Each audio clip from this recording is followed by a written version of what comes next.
Hello student, I am Suman Ghosh. Today I discuss about the Catholic Church and religious reform in Europe.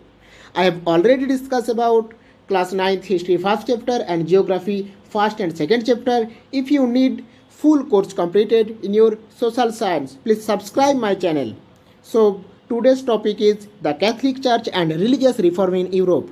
This topic had included class 9th history second chapter, the Reformation and the Enlightenment. This is part 4 video. I have already discussed about part 1, 2 and 3 video.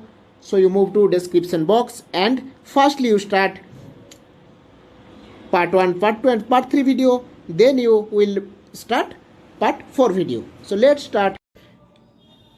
देखो the Catholic church and religious reform in Europe, यानी कि Catholic church किससे बोलते हैं? Catholic यानी कि सबके लिए है, चर्च सबके लिए है, और रिलीजियस रिफॉर्म इन यूरोप यानी कि धर्म सुधार हुआ था यूरोप में। अब देखो, जैसे तुम लोग ऑलरेडी पढ़े हो इस्लाम के बारे में, अभी तुम लोग पढ़ोगे क्रिश्चियन धर्म के बारे में। तो देखो फर्स्ट सेंचुरी में एस्टेब्लिश हुआ था वेस्ट एशिया का पैलेस्टाइन रीजन में क्रिश्चियन। फर्स्ट सेंचुरी में वेस्ट एशिया का पैलेस्टाइन रीजन में उसी टाइम रोमन एम्पायर यानी कि रोमन साम्राज्य के लोगों ने राज कर रहा था उसी टाइम। तो देखो रोमन साम्राज्य के लोगों ने राज कर रहा था पैलेस्टाइन रीजन में, और पैलेस्टाइन रीजन में फर्स्ट सेंचुरी में क्रिश्चियन एस्टेब्लिश हुआ था। अब बाद में क्या हुआ, पूरा रोमन एम्पायर में पूरा स्प्रेड हो गया था, फैलाव हो गया था ये क्रिश्चियन धर्म। अब देखो चारों तरफ फैलाव होने के बाद ये थर्ड सेंचुरी में ये फैलाव हुआ था, और 8th सेंचुरी में सभी लोगों ने, रोमन एम्पायर की सभी लोगों ने एक्सेप्ट कर लिए हैं क्रिश्चियन धर्म को एक्सेप्ट कर लिए हैं। अब देखो 8th सेंचुरी में एक्सेप्ट करने के बाद 14th सेंचुरी में चर्च का जो मेन अथॉरिटी है, the church in Rome become the central authority religion by the 14th century. It declared that all Christians should become member of the church accepted what we said the religious matter. अब देखो 14th century में बता रही है सभी लोग भाई accept तो कर लिए हो, एक्सेप्ट करने के बाद अब क्या करना होगा, अब तुम लोगों को चर्च का मेंबरशिप लेना होगा, कुछ पैसा देकर मेंबरशिप लेना होगा, ठीक है। तो देखो 14th सेंचुरी में ज़्यादातर लोग चर्च का मेंबरशिप भी ले लिए हैं। देखो चर्च का जो हेड है उसे बोलते हैं पोप, चर्च का जो हेड है उसी को बोलते हैं पोप। अब देखो पोप लोगों ने अपना एडमिनिस्ट्रेटिव पावर बढ़ाने के लिए, पॉलिटिकल पावर बढ़ाने के लिए क्या करना स्टार्ट कर दिए हैं। अब देखो जो क्रिश्चियन धर्म का जो धर्मग्रंथ है उसका नाम है बाइबल। क्रिश्चियन धर्म का जो धर्मग्रंथ है उसका नाम है बाइबल। अब देखो बाइबल लिखा है लैटिन लैंग्वेज में, लेकिन लैटिन लैंग्वेज सबको पढ़ना नहीं आता है। The common people did not understand, यानी कि ये लैटिन लैंग्वेज सभी लोग नहीं समझ पाते हैं। तब देखो पोप लोगों का तो और अच्छा हो गया, जब लैटिन लैंग्वेज सबको पढ़ना ही नहीं आता है तब पोप लोगों ने क्या किया, देखो church also acted as a court to dispense justice and resolve dispute with the pope at his supreme जज। अब देखो पोप लोगों ने सुप्रीम जज स्टार्ट कर दिया, यानी कि उन लोग जो कुछ बोल रही है ये सब कुछ मतलब जो बता रही है वही सही है। अगर देखो मुझे पढ़ना नहीं आता है तो मुझे जो कुछ बताएंगे भाई वही तो मैं मानूंगा कि नहीं भाई यही सही है, ये तो मानना का जरूरी तो है ना। अगर देखो मैं इंग्लिश नहीं समझूंगा तो इंग्लिश में मुझे कोई कुछ भी बताएंगे तो मैं बताऊंगा नहीं ठीक है वही सही है। उसी टाइम ऐसा ही हुआ था। जो बाइबल था बाइबल पढ़ना नहीं आता था ज़्यादातर लोगों को। जैसे देखो फार्मर, ट्रेडर्स, बिजनेसमैन, इन लोगों को पढ़ना नहीं आता था, गरीब लोगों को लैटिन लैंग्वेज नहीं पता था। तो पोप लोगों ने अपने अच्छाई की बात उन लोगों को बोलने स्टार्ट कर दिए हैं। अब देखो स्टार्ट करने के बाद क्या किए हैं, अच्छाई तो बोल रही है।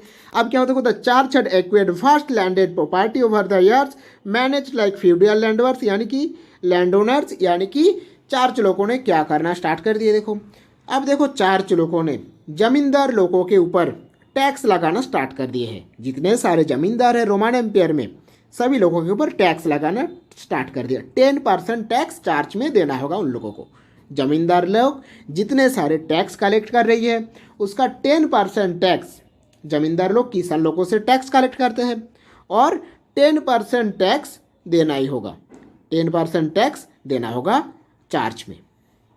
अब देखो यहाँ तक तो ठीक ठाक है। बाद में क्या हो, देखो बाद में चार्ज को और एस्टैब्लिश करना है और अच्छे से डेवलपमेंट करना है और अच्छे से डेवलपमेंट करना है, तो उन लोगों ने क्या करना स्टार्ट कर दिए हैं। देखो उन लोगों ने क्या किया, चार्ज की पोप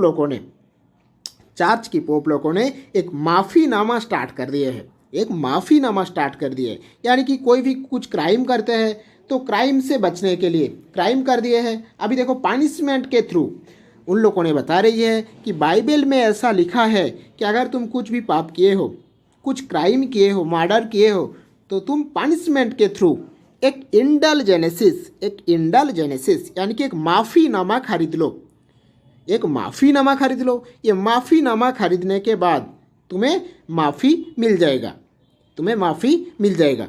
देखो that pardon people of their since and saved the from punishment, यानी कि तुम्हें पनिशमेंट मिल जाएगा। तुम माफ़ीनामा एक इंडलजेनेसिस एक पेपर है, इंडलजेनेसिस एक पेपर का नाम है, इंडलजेनेसिस एक पेपर है। उसी पेपर को खरीदने के बाद पोप लोगों ने बता रही है तुम्हें माफ़ी मिल जाएगा, तुम कुछ भी क्राइम करो। लेकिन बात क्या है इस जगह में, ये माफ़ीनामा पेपर सिर्फ पोप लोगों के पास है और ये पोप से खरीदने के लिए पैसा का ज़रूरत है और एक सोर्स ऑफ इनकम बना लिए हैं पोप लोगों ने, और एक सोर्स ऑफ इनकम बना लिए हैं। पहले देखो 10% टैक्स तो कलेक्ट कर ही रहे हैं, 10% टैक्स कलेक्ट कर रही है। अब 10% टैक्स कलेक्ट करने के बाद भी 10% टैक्स कलेक्ट करने के बाद भी लास्ट में क्या कर रही है, देखो लास्ट में इन लोगों ने एक इंडलजेनेसिस यानी कि माफ़ीनामा स्टार्ट कर दिए है देना। लेकिन बात क्या है, माफ़ीनामा के विरोध ज़्यादातर लोगों ने साथ दिया था एरास्मस। फास्ट देखो, we had read in previous chapter how humanist philosopher like Erasmus, तुम लोग ऑलरेडी एरास्मस के बारे में पढ़े हो। अब देखो एरास्मस क्रिटिसाइज यानी कि ये जो माफ़ीनामा है, माफ़ीनामा के विरोध किया था many of charge theories action and behaviour, सभी चार्ज का बिहेवियर और एक्शन के विरोध किया था एरास्मस ने। तुम लोग ऑलरेडी एरास्मस के बारे में पढ़े हो। देखो they were not rebelling against charge but were pleading internal reform, और उन्होंने क्या बता रही है, इंटरनल रिफॉर्म एंड देखो इंटरनल फेथ एंड बिलीफ, यानी कि अपने ऊपर विश्वास रखने के लिए बोल रही है। अगर अपने ऊपर विश्वास है तो माफ़ीनामा खरीदने का ज़रूरत नहीं है, ऐसा बता रही है एरास्मस ने। अब देखो एरास्मस का साथ कौन कौन दिया है, एरास्मस का साथ दिया पोर यानी कि गरीब लोगों ने, द फार्मर्स यानी कि किसान लोगों ने, आर्टिसियन एंड ट्रेडर्स और बिजनेसमैन लोगों ने भी एरास्मस का साथ दिया था। अब देखो ऐसा एक एग्जाम्पल दिया गया है, the kingdom of northern Europe began challenging the power of pope, ये पोप के विरोध गया था। ऐसा एक एग्जाम्पल दिया गया मार्टिन लूथर का, यानी कि ये इंडलजेनेसिस माफ़ीनामा के भी विरोध किया था और पोप लोगों का जो बात है ये बात से भी विरोध किया था। किसने, मार्टिन लूथर। अब देखो मार्टिन लूथर के बारे में तुम लोग पढ़ोगे, मार्टिन लूथर के बारे में, तो चलो पढ़ते हैं मार्टिन लूथर के बारे में। Martin Luther was a German priest who concluded that the external ritual could not be the path of salvation. अब देखो मार्टिन लूथर का जन्म हुआ था जर्मन में। जर्मन का एक पंडित, वो एक प्रीस्ट यानी कि पंडित, वो जर्मन का एक पंडित है मार्टिन लूथर। उन्होंने क्या बता रही है, देखो could not be the path of salvation, अगर तुम्हें मोक्ष पाना है, भगवान तक पहुंचना है, तो तुम ये पोप लोगों का बात मत सुनो। गॉड ग्रेस से पर्सनल फेथ, उन्होंने भी बता रही है आत्मविश्वास है तो ये सब कुछ करने का ज़रूरत नहीं है, तो देखो उन्होंने चार्ज के विरोध 1517 में 95 थीसिस यानी कि 95 थीसिस पेपर लिखे हैं। ही रोट 95 थीसिस पेपर लिखे हैं चार्ज के विरोध। जिस जगह में क्या क्या है देखो, which question the charge claim the freedom from sin and punishment, ये चार्ज का जो पनिशमेंट है, पनिशमेंट के विरोध उन्होंने लिखे हैं। और क्या लिखे हैं देखो, एंड इंडलजेनेसिस यानी कि माफ़ीनामा के विरोध उन्होंने 95 थीसिस पेपर लिखे 1517 में।